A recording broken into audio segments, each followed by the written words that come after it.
আল্লাহ তাআলা রসুলকে বলেন, ইয়া রাসূলুল্লাহ, ইয়া হাবিবাল্লাহ, আপনি ঘোষণা দিয়ে দেন, আপনি মানুষদেরকে জানিয়ে দেন যে আমি আল্লাহ তাআলা আপনাকে পাঠিয়েছি, যে ইন্নী রাসূলুল্লাহি ইলাইকুম, যে আমি তোমাদের নবী, আমি আল্লাহ তাআলার পক্ষ থেকে তোমাদের নবী। জামিআনিল্লাযী লাহু মুলকুস সামাওয়াতি ওয়াল আরদ, আসমান এবং জমিনের মধ্যে যা কিছু আছে এই সমস্ত কিছুর নবী আমি মুহাম্মদুর রাসূলুল্লাহ সাল্লাল্লাহু আলাইহি ওয়াসাল্লাম।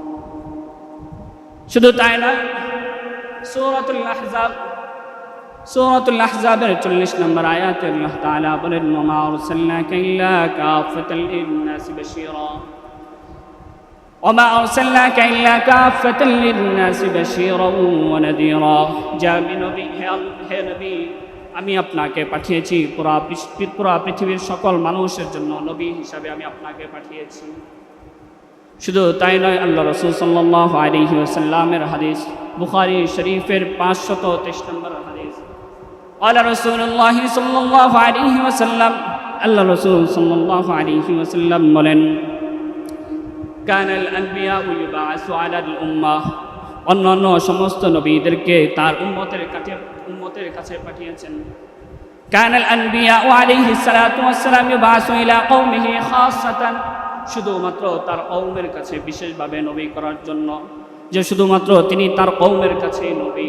কিন্তু আমার নবী মুহাম্মদুর রাসূলুল্লাহকে আল্লাহ তাআলা পাঠিয়েছেন, তিনি ঘোষণা দিচ্ছেন, বুইস্তু ইলান নাসি কাফা, যে আমাকে বিশ্বজাহানের সমস্ত মানুষের নবী হিসাবে আমাকে পাঠিয়েছেন। সুবহানাল্লাহ।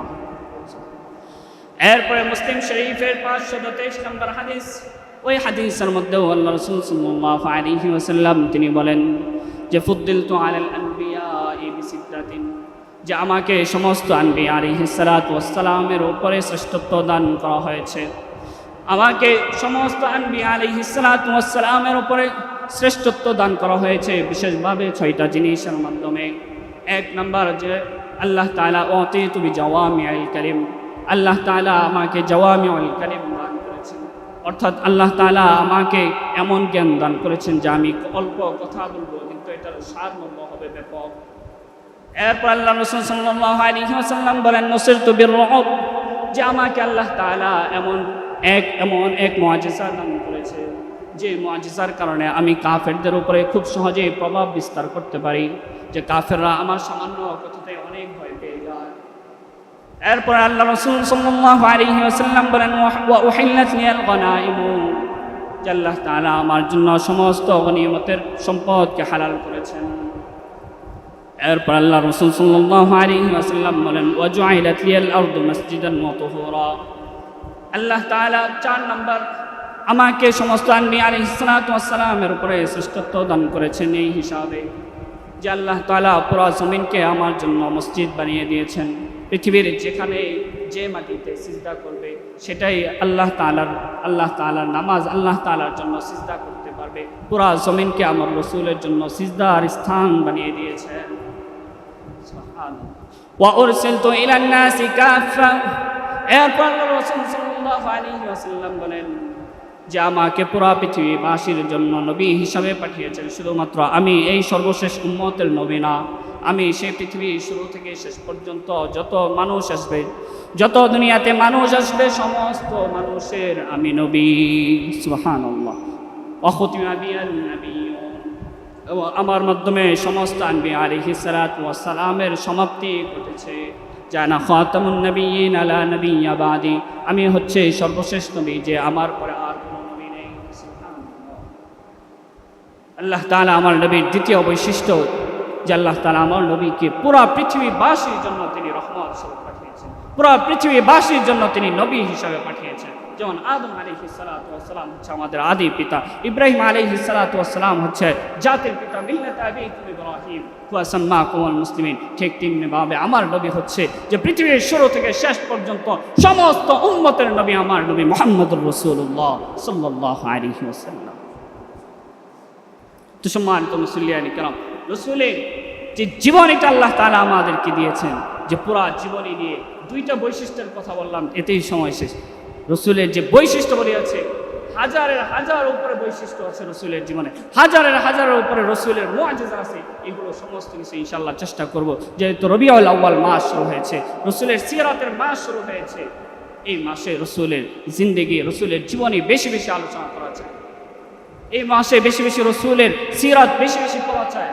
আমাদের যাদের সময় হবে আমরা রসুলের জীবনীটাকে পড়ব, রসুলের সুন্নাহ, রসুলের হাদিসগুলোকে পড়ব, এবং যারা ভালো ভালো লেখক আছেন, যারা এই রসুলের জীবনী নিয়ে সুন্দর করে লিখে গিয়েছেন, তাদের লেখাগুলো আমরা পড়ব।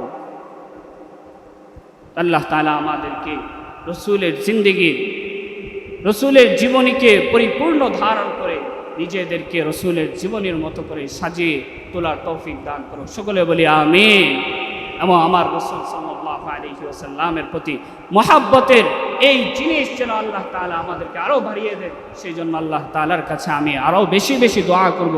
কারণ একজন মুমিন পরিপূর্ণ ঈমানদার হতে পারবে না রসুলের প্রতি যদি তার ভালোবাসার কোনো কমতি থাকে। লা ইউমিনু আহাদুকুম হাত্তা আকুনা আহাব্বা ইলাইহি মিন ওয়ালিদিহি ওয়া ওয়ালাদিহি ওয়ান নাসি আজমাইন। ওই ব্যক্তি পরিপূর্ণ ঈমানদার হতে পারবে না যতক্ষণ না পর্যন্ত তার পিতামাতা, তার সন্তান সন্ততি সমস্ত কিছু প্রিয় পৃথিবীর মানুষের চাইতে রসুলের মহাব্বত তার অন্তরে বেশি না হবে। এই জন্য সম্মানিত মুসলিয়ান, রসুলের জিন্দেগি পড়লে নিজের ভিতরে আরো বেশি ভালো লাগা কাজ করবে। রসুলের জীবন থেকে আল্লাহ তাআলা কি আজীব এক মানুষ, কি আজীব এক মানুষ আল্লাহ তাআলা আমাদেরকে দিয়েছিলেন। উনি তো আমাদের মতো মানুষ, উনি তো আলাদা কেউ না, আমাদের মতোই মানুষ। কিন্তু এই মানুষকে আল্লাহ তাআলা কি অসাধারণ করে সৃষ্টি করেছেন, আল্লাহ তাআলা তাকে কি গুণাবলী দিয়েছে। 1400 বছর আগে রসুল সাল্লাল্লাহু আলাইহি ওয়াসাল্লামের জীবনী যেভাবে ছিল এখনও সেভাবে আছে, রসুলের হাদিসগুলো যেভাবে ছিল এখনও সেভাবে আছে। কোনোটাই পর্যন্ত মিথ্যা প্রমাণিত হয়েছে এমন কেউ পৃথিবীতে এখনো পর্যন্ত দেখাতে পারবে না। চিল্লায়া বলেন ঠিক না? ঠিক না বেঠিক? রসুলের জিন্দেগি, রসুল সাল্লাল্লাহু আলাইহি ওয়াসাল্লাম যে হাদিসগুলো বর্ণনা করেছেন, যে থিওরিগুলো বর্ণনা করেছেন, কিয়ামতের আগে যে আলামতগুলোর কথা বর্ণনা করেছেন, সেগুলো কেউ মিথ্যা প্রমাণিত করতে পেরেছে এরকম কেউ কোনো নজির দেখাইতে পারবেন? এই ছিল আমার রসুল সাল্লাল্লাহু আলাইহি ওয়াসাল্লাম। এই জন্য সম্মানিত মুসলিয়ান ইকরাম, সময় যেহেতু শেষ, আজকে এমনিতেই আরও বৃষ্টি হয়েছে একটু এলোমেলো, তো যেই কথাগুলো বললাম আল্লাহ তাআলা আমাদেরকে এই কথাগুলোর উপরে আমল করার তৌফিক দান করুক। সকলে বলি আমিন।